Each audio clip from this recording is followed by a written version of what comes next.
Hi, good day, everyone. I'll be walking you through the calculations activity in the e-classroom. So in week 4 of your e-classroom or so, you should see the calculations activity worksheet. When you open the document, you should see exactly what I'm saying right now. So let's run through what's required of you. So you have to use information given in the scenario and table 1 to answer the 10 questions based on data illustrated. Record all answers in the activity quiz. You'll see that there is a quiz outside of the document. It's usually below the document in the e-classroom. It's a multiple choice quiz, and you're required to enter that quiz, select the appropriate response after you've completed the worksheet. So you should be entering that quiz with all your answers complete and noted. And then you are applying number 4, where you round your answer, your final answer, to 2 decimal points. And we have an example of what that looks like. Remember that when dealing with age, there are special rules. Please refer to those rules in your handout. Now, here's the scenario. 20 students at a small college campus were observed for a year and data recorded. Table 1 illustrates the collected data for those individuals. Those who contracted disease X over the year are indicated by a plus sign, and those never contracting the disease by a negative sign. Determine each of the following for the age of participants using the information given in Table 1. So when you scroll down, you'll see what Table 1 looks like. This is observed data for the students. We see what that plus and minus sign looks like. We see the age, gender, and the patient number. Consider this patient number an identifying number, same as your student ID number, right? That'll be important later on. So this is overall the table that we're looking at. There are 20 participants. Now, what you're asked to calculate, the arithmetic mean, geometric mean, median, mid-range, mode, range, standard deviation, standard error, incidence rate, and prevalence rate. Now, the way in which you do this is located within your slides that you were given in week 3. And so all of your calculations, you'll be able to refer to week 3 in order to find the formula or guide as to how to do it, right? Now, in today's class, I'll be walking through that process using a sample calculation, so you'll have a better understanding as to what you need to do. Keeping in mind that sometimes students are a bit intimidated by anything involving maths and statistics, right? Okay, so let's go across to our sample calculation sheet.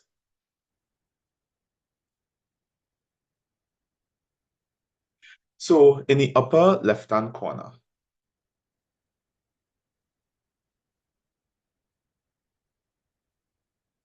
we have the original data.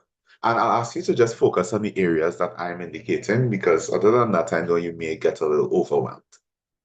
So we have the original data, and in this table, we have the patient number, gender, age, and whether they have contracted disease Y or not. So it's the same information that you would have seen in your worksheet. This is what we're going to start to manipulate in order to do our calculations, right? Now, this table here, this is for my purposes to illustrate the calculations to you. We have the number of the question, the calculation that we are trying to complete, the answer, and we have shorthand for the formula. All right, so I'll come back to that as I go through. Down here, we have some additional information that's useful in doing the calculations. And up here, we have our modified table. And I'll talk about how we modify it and give you instructions step by step in how to do so. Now, to do this course, you don't need to be proficient in Excel. However, it would assist. So I'm going to give you some basic guidelines in using Excel to do some of these calculations. Now, you can do it manually, but manually, you're more prone to human error and you're more prone to spend a lot of time doing these calculations. So you can keep that in mind. Okay, so as we said, this is the original data for our sample calculation. What we want to do is to adjust this data to make it more usable. All right.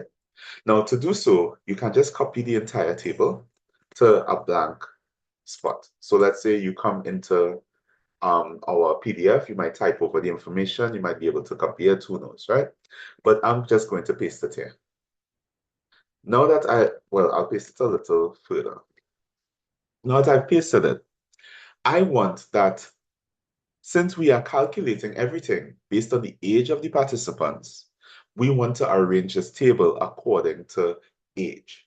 And we want to do so because it'll help us in answering some of the questions later on. All right. So we highlight this column with all of the ages, and then we come up to this button here, the sort and filter button.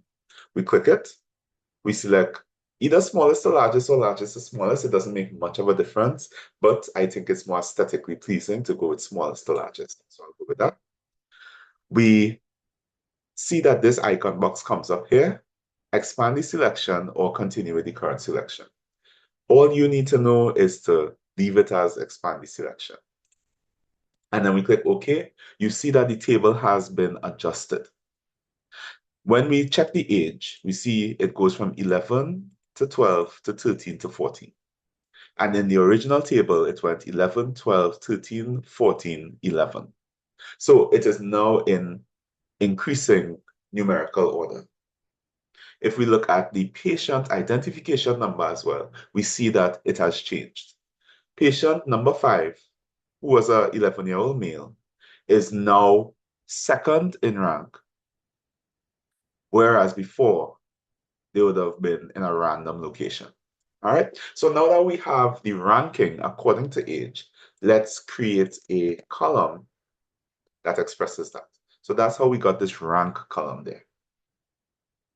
So rank will be different from the patient number in that rank is in logical ordering, whereas the patient number, remember I said this is similar to your student ID number. This is just how we identify the individual. It could have just as easily been the patient's name. Okay, so next, we want to create a frequency column. Now, frequency is how often a particular age, in this case, because we're talking about age, is appearing within that population. So to do that, we add up the number of times each age would be appearing in that population. So we check age 11 appears twice. So the frequency will be 2 for age 11. And I'll just merge so that we know that everyone that appears here has a frequency of 2. Then how much times did age 12 appear? Only one time. Age 13, only once. And age 14 is the same, only one time. So that's how we ended up with our frequency column. So we took this original table and we've transformed it into essentially this highlighted bit here. All right. So now that we've done that, we have done our prep. Let us see what other information we may need to have, right? So down here, we have this term called N. Now, N is the number of observations within the population that you're examining. So we saw that we have 5 individuals that we're observing, therefore N is 5.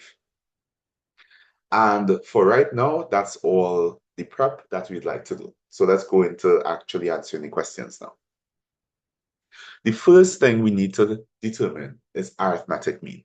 Now, arithmetic mean is, as you all would have traditionally known, your mean or your average. It's the same thing. In order to do this calculation, the shorthand version says we take the total age and divide by the total number of observations, which is N. Now, if we come across to our lecture notes, we can find arithmetic mean giving its formula in slide 19.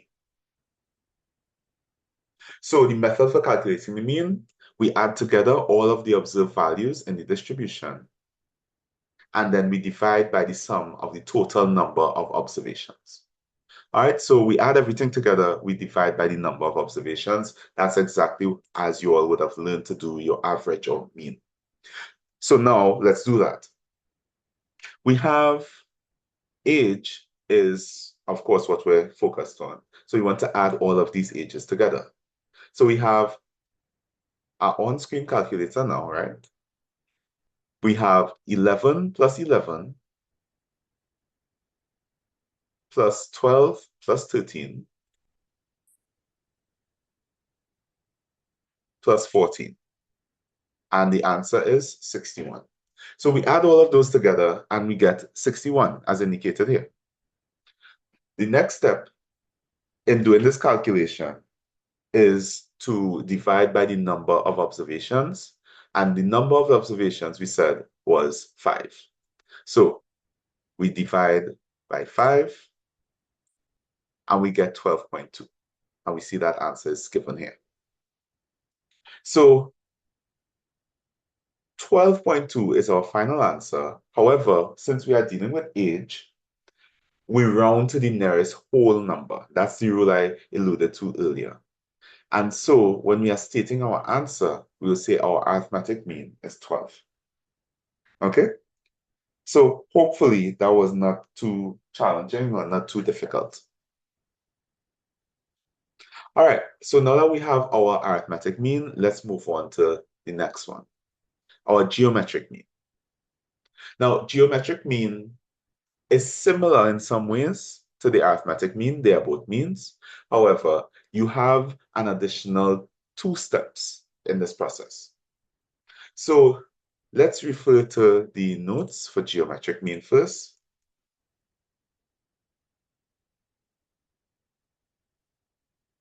All right, so slide 22 has the method for calculating your geometric mean. And you do need to have a scientific calculator. So the first step, take the logarithm of each value. In order to do so, on your calculator, type the value, then press the log button. At least that works for my calculator. On your calculator, in some cases, you need to press the log button and then type the value and press enter or equal. So play with your calculator and determine which type it is and what you need to do. As for the log button, it usually is either typed out as logarithm. It could be log, it could be lg. Any of those could be your logarithm button. On my on-screen calculator, the log button is right here. So you need to get acquainted with whichever scientific calculator you have available to you. There's no need to purchase a calculator for this course. You can use a digital one. Okay, next, calculate the mean of the log values by summing the log values, then dividing by the number of observations. All right, so this is just the mean. All of the values we got when we did step 1, we're going to add them together, and then we're going to divide by the number of observations. And you'll see what that looks like shortly. And then the final step, take the anti-log of the mean of the log values to get the geometric mean. So to do that, type the value and then press 10 to the x. Sometimes it will be a shift or a function button, and then you press the log button on your calculator.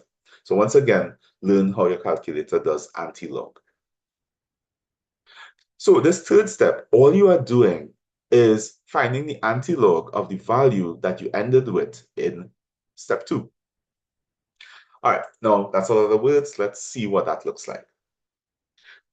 For geometric mean, we want to mean the log of observations. That's the first thing. So in order to maintain our information line, let's add another 2 columns, the log of age and the total log of age. So for the log of age, we want to do the log of age 11. As I said, in order to do so, you either type the value and then press log or vice versa. So age 11, and I press the log button. That gives me 1.04. Reminder, we are going to 2 decimal places. After the 4 is a number less than 5, therefore it remains 4. If it was 5 or higher, it will go up. So it will be 1.05 if this one were instead 5 or higher. But I assume you all know how to round up, right? Just covering our bases though. So 1.04, therefore, the first value for the log of age 11 is 1.04. Okay, and we know that that applies for both age 11s. Next, we have age 12. So we open the calculator, we type 12, and then we press the log button. We get 1.07, but we look at the other number beyond it. We see it's a 9, therefore we round up. So this would be 1.08. We have age 13. So we type 13 and we press the log button, 1.11. And then we have age 14. When we do the calculation, we'll end up with 1.55. 1.15, sorry. Now, this column for total log age, I put this here just because remember, we had age 11 occurring twice. Therefore, when we do the log of these two, we'll have to add them together, right? So 1.04 plus 1.04, you'll end up with 2.08.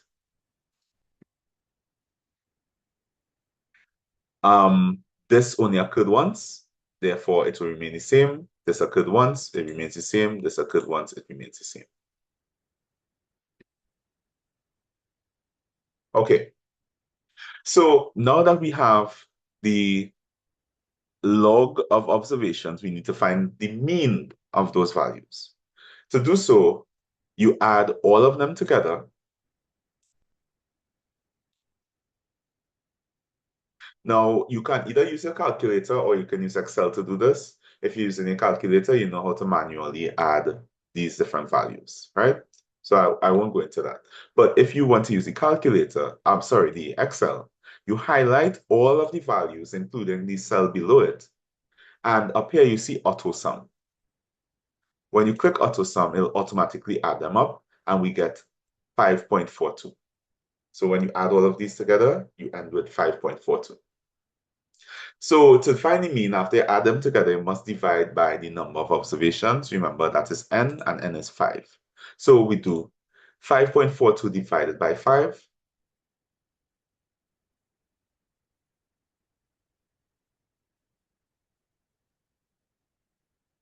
And that gives us 1.084, which rounds to 2 decimal places at 1.08. Okay. Now, the final step is to anti-log that value. So to do the anti-log, we type in the number 1.08, and we do either shift log, function log, or in my case, it is 10 to the x is my anti-log. So I press 10 to the x, and we get 12.02, right?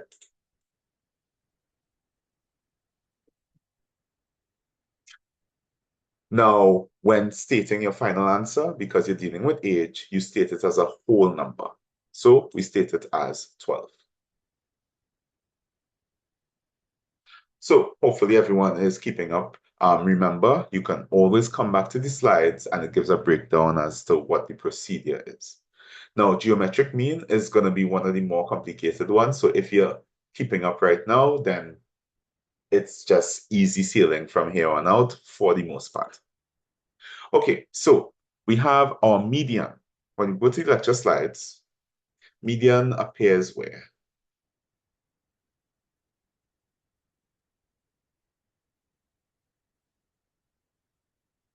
Median is on slide 17. So we look for the method. The steps are arrange the observations into increasing or decreasing order. In other words, you are ranking them, which we already did. Then find the middle position of the distribution by using the following formula. The middle position is equal to n plus 1 divided by 2. Remember, n is your number of observations. And then 3, identify the value at the middle position. It is important to note that When you do n plus 1 divided by 2, that is not your final answer. Sometimes students get mistaken there. So this only gives you the position that you're looking at, and then at that position or rank is where you'll find the median. So if we come back to the document, we see what the shorthand version of that looks like, right? More or less the same. And let's do the calculation. So n plus 1 divided by 2, we know that n is 5.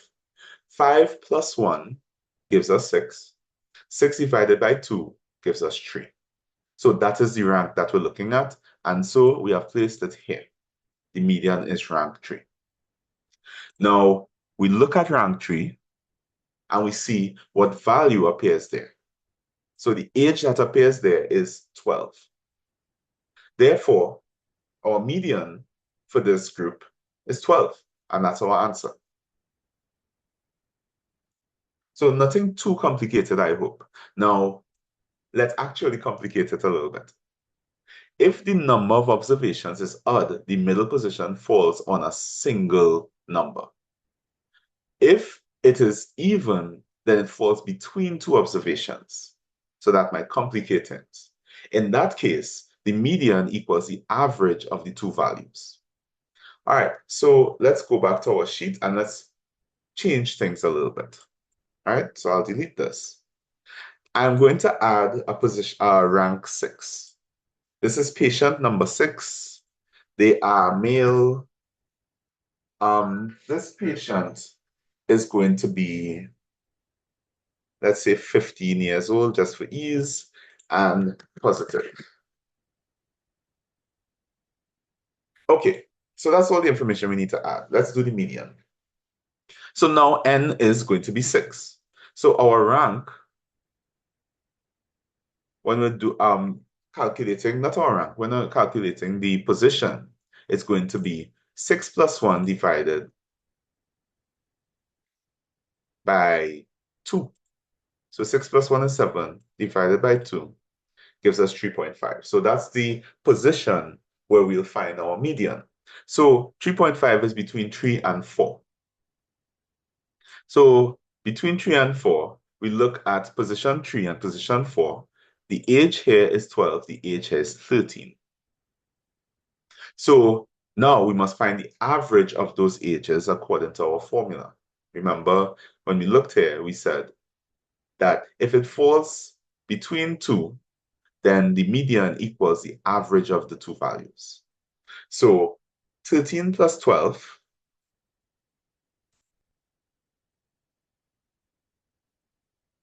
that gives us 25, and then we divide by 2, that gives us 12.5. So that will be our answer. Now, because we are dealing with age, we present the value as a whole number. So 12.5 would be rounded up to 13. So if we added another individual with these statistics into our data set, then our median would actually change. It will be 13 instead of 12. All right? So keep that in mind when working with data sets that have an even number rather than an odd number. And that's all you need to know for median. Next, we'll look at mid-range.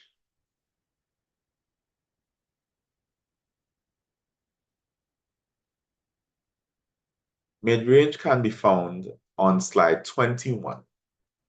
So in order to calculate mid-range, identify the smallest observation and the largest observation. Add the minimum plus the maximum and then divide by 2. Okay, so in order to find the largest and the smallest, because we already put our table in order of age, we can easily find both those things. The youngest or the minimum is 11 and the eldest is 14. All right. So after we've identified them, add them together and divide by 2. Okay, fair enough. So 11 plus 14 gives us 25. 25 divided by 2 gives us 12.5. So we are presenting that number as a whole number. So 12.5 will be rounded up to 13. And so our mid-range will end up being 13.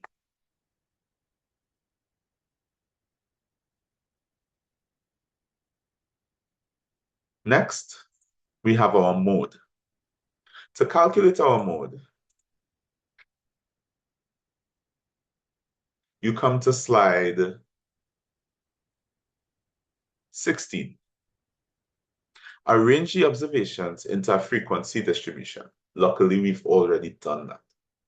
Identify the value that occurs most often, and that value is your mode. If no value occurs more than once, then there is no mode, I should say.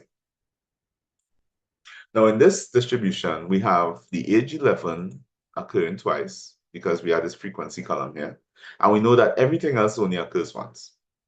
So our mode is 11, and we state mode as such. All right, just a reminder, if there is no frequency occurring more than once, there is no mode.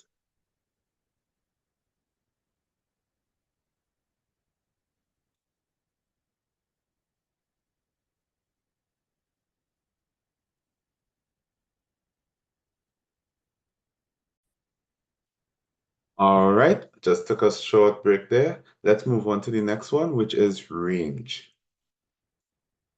So to find range, you are going to the lecture slides, and it's a slide 26. All right, so the method, identify the smallest or minimum observation and the largest. Report them, and that's all you need to do, right? So previously, we would look at the largest and the smallest for, I believe it was mid-range. Now for range, we look at the smallest and the largest again. 11 is the smallest, 14 is the largest, and we can state them as one to the other, or we can find the difference between the two. Now, stating it as 11 to 14 or 14 to 11 is the more epidemiological sound way of doing it because it gives more information. However, if you were to subtract one from the other, that is also an appropriate way of doing it. So 14 from 11 will give -3. So the difference is still 3, regardless of the minus or plus, right? If you want, as a matter of fact, not if you want, but it's advised that you stay with the 11 to 14 or the 14 to 11, either direction, because, and I'll give you an example. Remember, in EPI, we want to be able to make recommendations and changes based on the information and data that we gather. If I give you the information that in a classroom, the range of ages is 3, that gives you a lot less information than the range of ages is the age 11 to 14.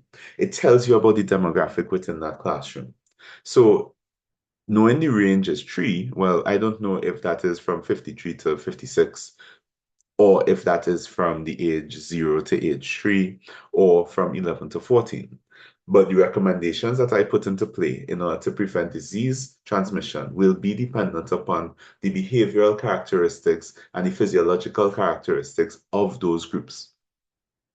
So if you want to prevent the spread of sexually transmitted infections, knowing the age range is going to be extremely relevant.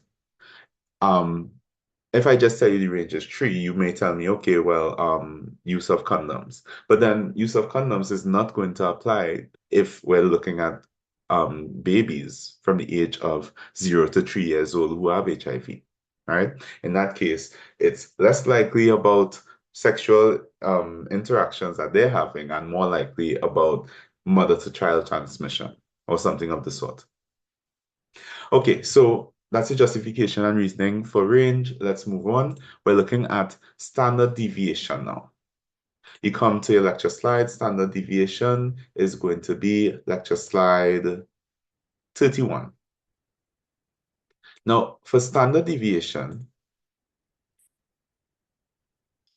you have more steps than some of the others. It's one that's probably on par with or similar to the amount of work that you need to do for geometric mean. But once again, nothing too difficult once you follow the steps. So calculate the arithmetic mean. We've done that already. Subtract the mean from each observation and record each value. Now, when we say subtract the mean from each observation, the observation is the age in this case. So we saw age 11, age 12, etc. So we are taking the mean that we would have calculated away from each of those ages. All right. So in this case, instead of going through all these steps, let's just make that one change. So we have age 11, 12, 13, etc. And we have our arithmetic mean, which is 12. We are going to take 12 away from 11. We'll end up with -1. Now, at this stage, I'll move my screen across a little bit so that you'll see we have some more columns. So 12 taken from 11 gives us -1, and we put that in the column. Remember that age 11 occurred twice, so it'll be -1 again. 12 taken away from 12 will give us 0. 12 from 13 gives us 1. 12 from 14 gives us 2. All right, so that was that step. So we come back to the slides. Next, square each value found in step 2 and record each value. Okay, so 1 squared means, well, -1 squared means -1 multiplied by -1. So we have 1 negative, and you can use the square button here, x to the 2 on top. That gives us 1. So -1 squared gives us 1. -1 squared again gives us 1 again. 0 squared, when you square 0, you get 0. All right, so we have 0 here. We square it, and you get 0. We have 1 squared. 1 squared gives us 1. And we have 2 squared, which is 2 by 2. That gives us 4.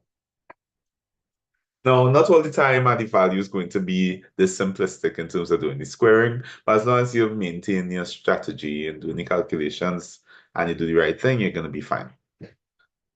Okay, so that was that step. Next, sum all the values found in step 3.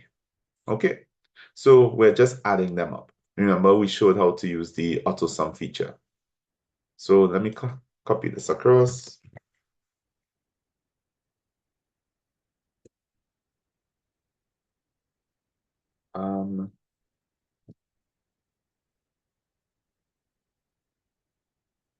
Okay, so we select all and we click auto sum. That adds them up. We get 7. All right, let's see what the next step is. Divide that sum by the number of observations minus 1. So n minus 1, we know n is 5. So n minus 1 is 4. So then we're saying 7 divided by 4.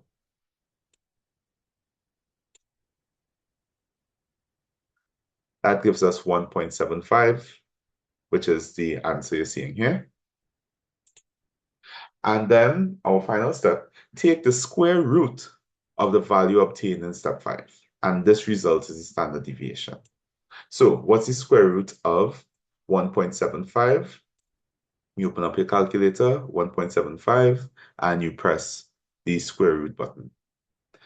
In my case, you have a 2 there to represent square root. In your case, it may not have the 2, it may not have the x. Find your square root button, be acquainted with your calculator.